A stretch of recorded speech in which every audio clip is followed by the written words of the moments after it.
नमस्कार, one page YouTube channel में आपका स्वागत है।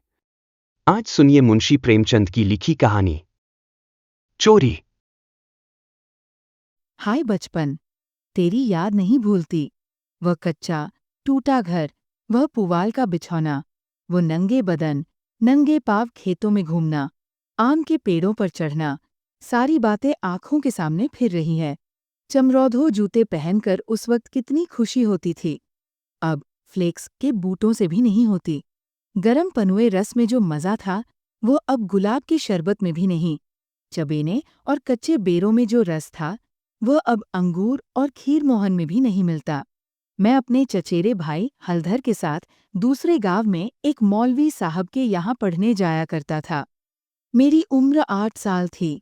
हलधर, वो अब स्वर्ग में निवास कर रहे हैं, मुझसे 2 साल जेठ थे।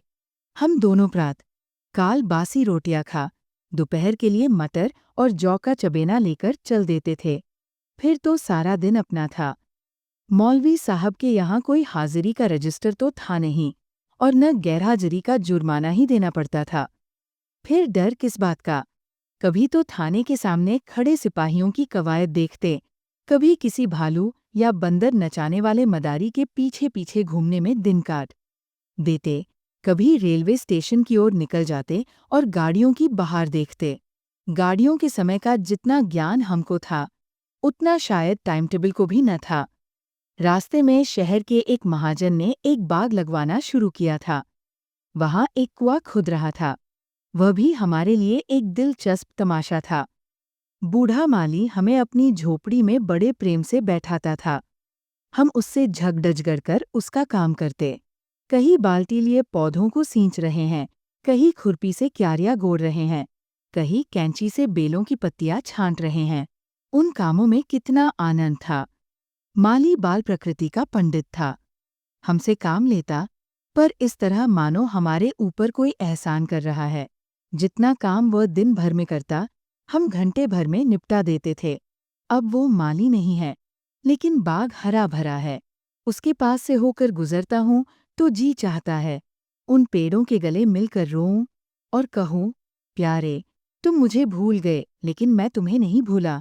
मेरे हृदय में तुम्हारी याद अभी तक हरी है, उतनी ही हरी जितने तुम्हारे पत्तों नी स्वार्थ प्रेम के तुम जीते जागते स्वरूप हो। कभी कभी हम हफ्तों गैरहाजिर रहते, पर मौलवी साहब से ऐसा बहाना कर देते कि उनकी बढ़ी हुई त्योरियां उतर जाती। उतनी कल्पना शक्ति आज होती तो ऐसा उपन्यास लिख मारता कि लोग चकित रह जाते। अब तो ये हाल है कि बहुत सिर खपाने के बाद कोई कहानी सूझती है। खैर, हमारे मौलवी साहब दर्जी थे। मौलवीगिरी केवल शौक से करते थे। हम दोनों भाई अपने गांव के कुर्मी कुम्हारों से उनकी खूब बड़ाई करते थे। यूँ कहिए कि हम मौलवी साहब के सफरी एजेंट थे। हमारे उद्योग से जब मौलवी साहब को कुछ काम मिल जाता, तो हम फूले न समाते। जिस दिन कोई अच्छा बहाना न सूझता, मौलवी साहब के लिए कोई न कोई सौगात ले जाते। कभी सेराधासेर फलियां तोड़ लीं, तो कभी 10-5 ऊख, कभी जौ या गेहूं की हरी हरी बालें ले लीं। उन सौगातों को देखते ही मौलवी साहब का क्रोध शांत हो जाता। जब इन चीजों की फसल न होती, तो हम सजा से बचने का कोई और ही उपाय सोचते। मौलवी साहब को चिड़ियों का शौक था। मकतब में श्याम, बुलबुल, दहियल और चंडुलों के पिंजरे लटकते रहते थे। हमें सबक याद हो या न हो, पर चिड़ियों को याद हो जाते थे। हमारे साथ ही वे पढ़ा करती थी। इन चिड़ियों के लिए बेसन पीसने में हम लोग खूब उत्साह दिखाते थे। मौलवी साहब सब लड़कों को पतिंगे पकड़ लाने की ताकीद करते रहते थे। इन चिड़ियों को पतिंगों से विशेष रुचि थी। कभी कभी हमारी बला पतिंगों ही के सिर चली जाती थी। उनका बलिदान करके हम मौलवी साहब के रौद्र रूप को प्रसन्न कर लिया करते थे। एक दिन सवेरे हम दोनों भाई तालाब में मुंह धोने गए। हलधर ने कोई सफ़ेद सी चीज़ मुट्ठी में लेकर दिखाई। मैंने लपक कर मुट्ठी खोली, तो उसमें 1 रुपया था। विस्मित होकर पूछा, "ये रुपया तुम्हें कहाँ मिला?" हलधर अम्मा ने ताक पर रखा था, चारपाई खड़ी करके निकाल लाया। घर में कोई संदूक या अलमारी तो थी नहीं। रुपए पैसे एक ऊंचे ताक पर रख दिए जाते थे। एक दिन पहले चचा जी ने सन बेचा था। उसी के रुपए जमींदार को देने के लिए रखे हुए थे। हलधर को न जाने क्यों कर पता लग गया। जब घर के सब लोग काम धंधों में लग गए तो अपनी चारपाई खड़ी की और उस पर चढ़कर 1 रुपया निकाल लिया। उस वक्त तक हमने कभी रुपया छुआ तक न था। वह रुपया देखकर आनंद और भय की जो तरंगे दिल में उठी थीं, वे अभी तक याद हैं। हमारे लिए रुपया एक अलभ्य वस्तु थी। मौलवी साहब को हमारे यहाँ से सिर्फ 12 आने मिला करते थे। महीने के अंत में चचा जी खुद जाकर पैसे दे आते थे। भला कौन हमारे गर्व का अनुमान कर सकता है, लेकिन मार का भय आनंद में विघ्न डाल रहा था। रुपए अनगिनती तो थे नहीं, चोरी खुल जाना मानी हुई बात थी। चचा जी के क्रोध का भी मुझे तो नहीं, हलधर को प्रत्यक्ष अनुभव हो चुका था। यो उनसे ज्यादा सीधा सादा आदमी दुनिया में न था। चचा ने उनकी रक्षा का भार सिर पर न रख लिया होता तो कोई बनिया उन्हें बाजार में बेच सकता था, पर जब क्रोध आ जाता तो फिर उन्हें कुछ न सूझता। और तो और चची भी उनके क्रोध का सामना करते डरती थी। हम दोनों ने कई मिनट तक इन्हीं बातों पर विचार किया और आखिर यही निश्चय हुआ कि आई हुई लक्ष्मी को न जाने देना चाहिए। एक तो हमारे ऊपर संदेह होगा ही नहीं, अगर हुआ भी तो हम साफ इनकार कर जाएंगे। कहेंगे हम रुपया लेकर क्या करते। थोड़ा सोच विचार करते तो ये निश्चय पलट जाता और वो वीभत्स लीला न होती जो आगे चलकर हुई। पर उस समय हमें शांति से विचार करने की क्षमता ही न थी। मुँह हाथ धोकर हम दोनों घर आए और डरते डरते अंदर कदम रखा। अगर कहीं इस वक्त तलाशी की नौबत आई तो फिर भगवान ही मालिक है। लेकिन सब लोग अपना अपना काम कर रहे थे। कोई हमसे न बोला। हमने नाश्ता भी न किया, चबेना भी न लिया। किताब बगल में दबाई और मदरसे का रास्ता लिया। बरसात के दिन थे, आकाश पर बादल छाए हुए थे। हम दोनों खुश खुश मकतब चले जा रहे थे। आज काउंसिल की मिनिस्ट्री पाकर भी शायद उतना आनंद न होता। हजारों मंसूबे बांधते थे, हजारों हवाई किले बनाते थे। ये अवसर बड़े भाग्य से मिला था। जीवन में फिर शायद ही वो अवसर मिले। इसलिए रुपए को इस तरह खर्च करना चाहते थे कि ज्यादा से ज्यादा दिनों तक चल सके।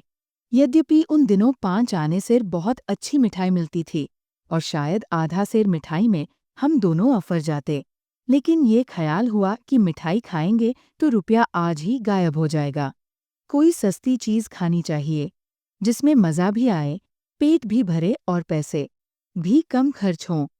आखिर अमरूदों पर हमारी नजर गई। हम दोनों राजी हो गए। 2 पैसे के अमरूद लिए। सस्ता समय था, बड़े बड़े 12 अमरूद मिले। हम दोनों के कुर्तों के दामन भर गए। जब हलधर ने खटकिन के हाथ में रुपया रखा तो उसने संदेह से देखकर पूछा, रुपया कहाँ पाया? नाला? चुरा तो नहीं लाए? जवाब हमारे पास तैयार था। ज्यादा नहीं तो 2-3 किताबें पढ़ ही चुके थे। विद्या का कुछ कुछ असर हो चला था। मैंने झट से कहा, मौलवी साहब की फीस देनी है। घर में पैसे न थे तो चचा जी ने रुपया दे दिया। इस जवाब ने खटकिन का संदेह दूर कर दिया। हम दोनों ने एक पुलिया पर बैठकर खूब अमरूद खाए, मगर अब 15.5 आने पैसे कहाँ ले जाए। 1 रुपया छिपा लेना तो इतना मुश्किल काम न था। पैसों का ढेर कहाँ छिपता। न कमर में इतनी जगह थी और न जेब में इतनी गुंजाइश। उन्हें अपने पास रखना चोरी का ढिंढोरा पीटना था। बहुत सोचने के बाद ये निश्चय किया कि 12 आने तो मौलवी साहब को दे दिए जाए, शेष 3.5 आने की मिठाई उड़े। ये फैसला करके हम लोग मकतब पहुँचे। आज कई दिन के बाद गए थे। मौलवी साहब ने बिगड़ कर पूछा, इतने दिन कहाँ रहे? मैंने कहा, मौलवी साहब, घर में गमी हो गई। ये कहते 12 आने उनके सामने रख दिए। फिर क्या पूछना था? पैसे देखते ही मौलवी साहब की बाछें खिल गईं।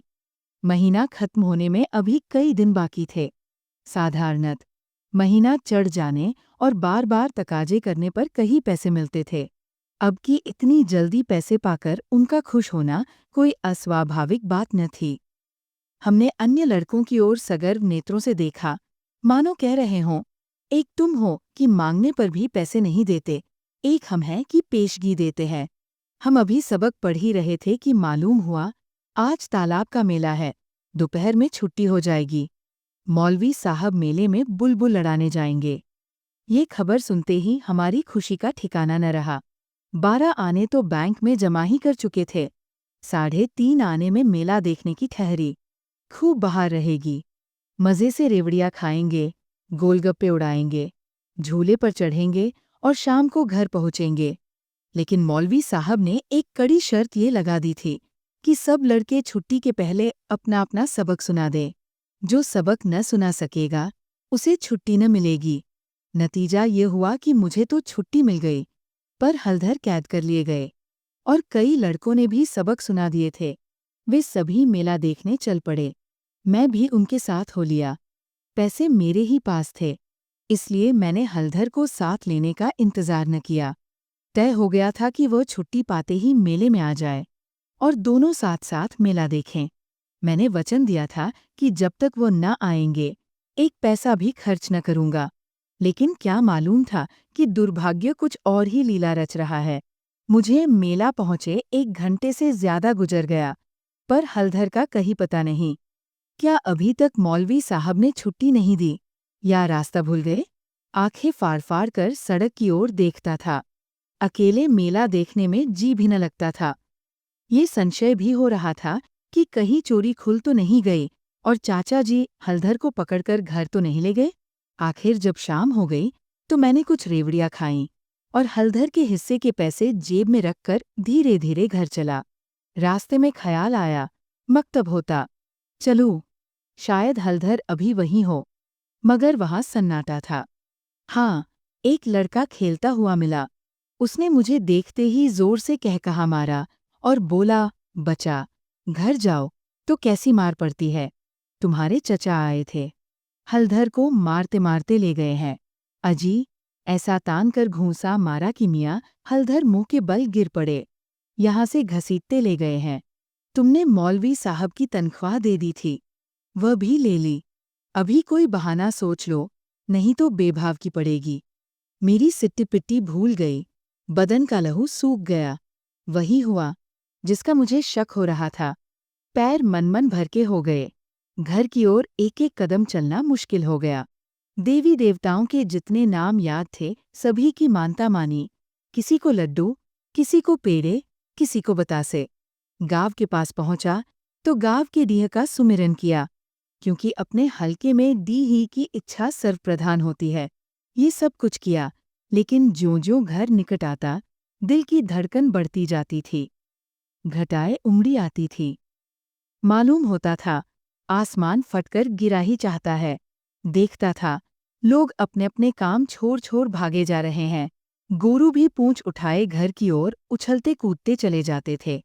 चिड़िया अपने घोंसलों की ओर उड़ी चली आती थी, लेकिन मैं उसी मंद गति से चला जाता था, मानो पैरों में शक्ति नहीं। जी चाहता था जोर का बुखार चढ़ आए या कहीं चोट लग जाए, लेकिन कहने से धोबी गधे पर नहीं चढ़ता, बुलाने से मौत नहीं आती। बीमारी का तो कहना ही क्या, कुछ न हुआ और धीरे धीरे चलने पर भी घर सामने आ ही गया। अब क्या हो? हमारे द्वार पर इमली का एक घना वृक्ष था। मैं उसी की आड़ में छिप गया कि जरा और अंधेरा हो जाए तो चुपके से घुस जाओ और अम्मा के कमरे में चारपाई के नीचे जा बैठो। जब सब लोग सो जाएंगे तो अम्मा से सारी कथा कह सुनाऊंगा। अम्मा कभी नहीं मारती। जरा उनके सामने झूठ-मूठ रोऊंगा तो वो और भी पिघल जाएंगी। रात कट जाने पर फिर कौन पूछता है? सुबह तक सबका गुस्सा ठंडा हो जाएगा। अगर ये मंसूबे पूरे हो जाते तो इसमें संदेह नहीं कि मैं बेदाग बच जाता। लेकिन वहाँ तो विधाता को कुछ और मंजूर था। मुझे एक लड़के ने देख लिया और मेरे नाम की रट लगाते हुए सीधे मेरे घर में भागा। अब मेरे लिए कोई आशा न रही। लाचार घर में दाखिल हुआ तो सहसा मुंह से एक चीख निकल गई, जैसे मार खाया हुआ कुत्ता किसी को अपनी ओर आता देखकर भय से चिल्लाने लगता है। बरोठे में पिताजी बैठे थे। पिताजी का स्वास्थ्य इन दिनों कुछ खराब हो गया था। छुट्टी लेकर घर आए हुए थे। ये तो नहीं कह सकता कि उन्हें शिकायत क्या थी, पर वो मूंग की दाल खाते थे और संध्यास में शीशे की गिलास में एक बोतल में से कुछ उड़ेल उड़ेल कर पीते थे। शायद ये किसी तजुर्बेकार हकीम की बताई हुई दवा थी। दवाएं सब बासने वाली और कड़वी होती है। ये दवा भी बुरी ही थी। पर पिताजी न जाने क्यों इस दवा को खूब मजा ले लेकर पीते थे। हम जो दवा पीते हैं तो आंखें बंद करके एक ही घूंट में गटक जाते हैं, पर शायद इस दवा का असर धीरे धीरे पीने में ही होता हो। पिताजी के पास गांव के 2-3 और कभी-कभी 4-5 और रोगी भी जमा हो जाते और घंटों दवा पीते रहते थे। मुश्किल से खाना खाने उठते थे। इस समय भी वह दवा पी रहे थे। रोगियों की मंडली जमा थी। मुझे देखते ही पिताजी ने लाल लाल आंखें करके पूछा, खाते अब तक? मैंने दबी जबान से कहा, कही तो नहीं।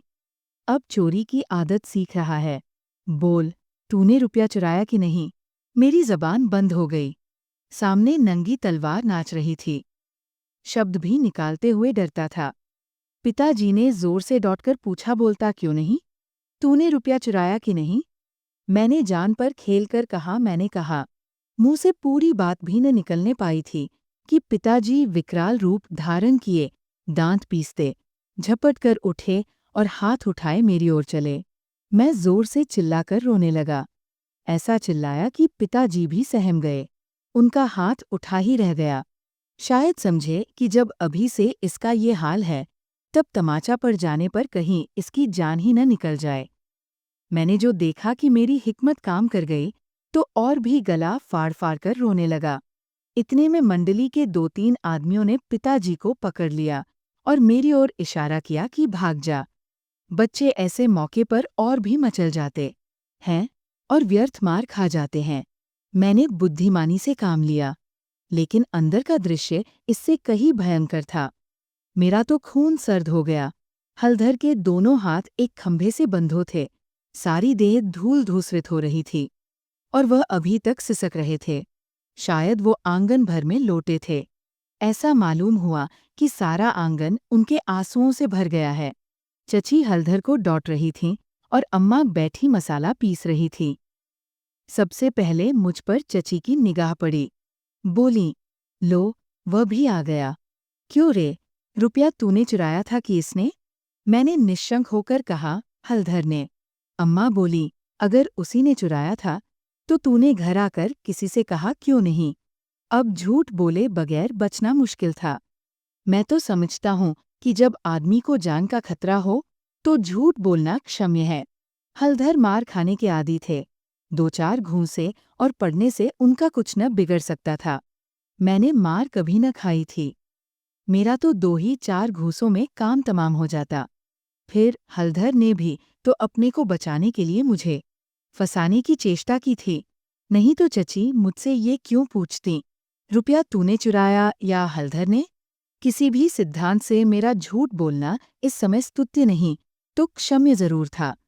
मैंने छूटते ही कहा, हलधर कहते थे किसी से बताया तो मार ही डालूंगा। अम्मा, देखा, वही बात निकली ना। मैं तो कहती थी कि बच्चा की ऐसी आदत नहीं। पैसा तो वो हाथ से छूता ही नहीं, लेकिन सब लोग मुझी को उल्लू बनाने लगे। हल, मैंने तुमसे कब कहा था कि बताओगे तो मारूंगा? मैं वहीं तालाब के किनारे तो। हल, अम्मा, बिल्कुल झूठ है। चची झूठ नहीं, सच है। झूठा तो तू है और तो सारा संसार सच्चा है। तेरा नाम निकल गया है ना। तेरा बाप नौकरी करता, बाहर से रुपए कमा लाता, 4 जने उसे भला आदमी कहते तो तू भी सच्चा होता। अब तो तू ही झूठा है। जिसके भाग में मिठाई लिखी थी उसने मिठाई खाई। तेरे भाग में तो लात खाना ही लिखा था। ये कहते हुए चची ने हलधर को खोल दिया और हाथ पकड़कर भीतर ले गई। मेरे विषय में स्नेहपूर्ण आलोचना करके अम्मा ने पांसा पलट दिया था, नहीं तो अभी बेचारे पर न जाने कितनी मार पड़ती। मैंने अम्मा के पास बैठकर अपनी निर्दोषिता का राग खूब अलापा। मेरी सरल हृदया माता मुझे सत्य का अवतार समझती थी। उन्हें पूरा विश्वास हो गया कि सारा अपराध हलधर का है। एक क्षण बाद मैं गुड़च बेना लिए कोठरी से बाहर निकला। हलधर भी उसी वक्त चूड़ा खाते हुए बाहर निकले। हम दोनों साथ साथ बाहर आए और अपनी अपनी बीती सुनाने लगे। मेरी कथा सुखमय थी, हलधर की दुखमय, पर अंत दोनों का एक था, गुड़ और चबेना। अगर आपको यह कहानी पसंद आई तो सब्सक्राइब करें और बेल आइकन दबाएं। अपने सुझाव कमेंट बॉक्स में बताएं। अगली कहानी तक शब्दों की दुनिया में डूबे रहे। धन्यवाद।